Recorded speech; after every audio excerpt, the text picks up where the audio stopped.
পুরুষরা কিভাবে পারে এক নারী ছেড়ে দিয়ে আরেক নারীর পিছনে আসক্ত হইতে? তো আবার বান্ধবীকে বিয়ে করে নিজের বউকে ছেড়ে। সো আজকে আমার বারবিকিউ পার্টি করতেছে, আমার জামাইয়ের কি অবস্থা একটু দেখেন সবাই। উনি পাগল হয়ে গেছে।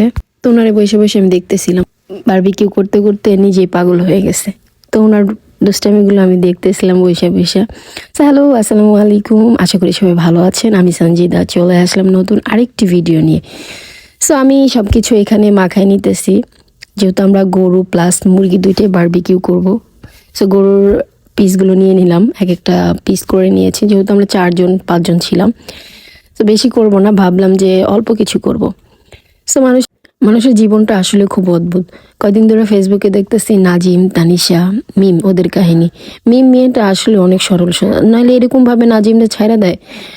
মিমের জায়গায় যদি আমি হইতাম, নাজিমের অস্তিত্ব দেখে ছাড়তাম, এইভাবে আগুনের মতো নিজেকে জ্বলতে দিতাম না। আর পুরুষ জাতগুলো কেমন জানি, তাই না? যেই নারী তাকে উপরে উঠায় তুলে সেই নারীকে ছেড়ে আরেক নারীর কাছে চলে যায়, তাই না? খুব অদ্ভুত তাদের জীবনটা। আর নারীরাও কেমন জানি অনেক সরল মনের হয়, সবাইকে অতি তাড়াতাড়ি বিশ্বাস করে ফেলে।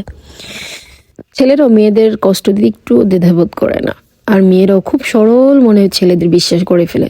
নাজিম তানিশার অবস্থাটা ঠিক সেরকমই আছে। বান্ধবীর কিভাবে ক্ষতি করে, আল্লাহ মাফ করুক। শুনছি একটা সংসার ভাঙা মসজিদ ভাঙার সমান।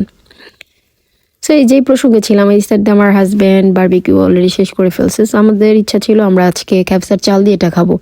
আমাদের মুরগি পুরানো শেষ, এখন আমরা খ্যাপসার চাল দিয়ে শুরু করব সবাই। সো আজকের ভিডিওটা এই পর্যন্ত, অন্য একটা ভিডিও নিয়ে আবার চলে আসবো। আল্লাহ হাফেজ।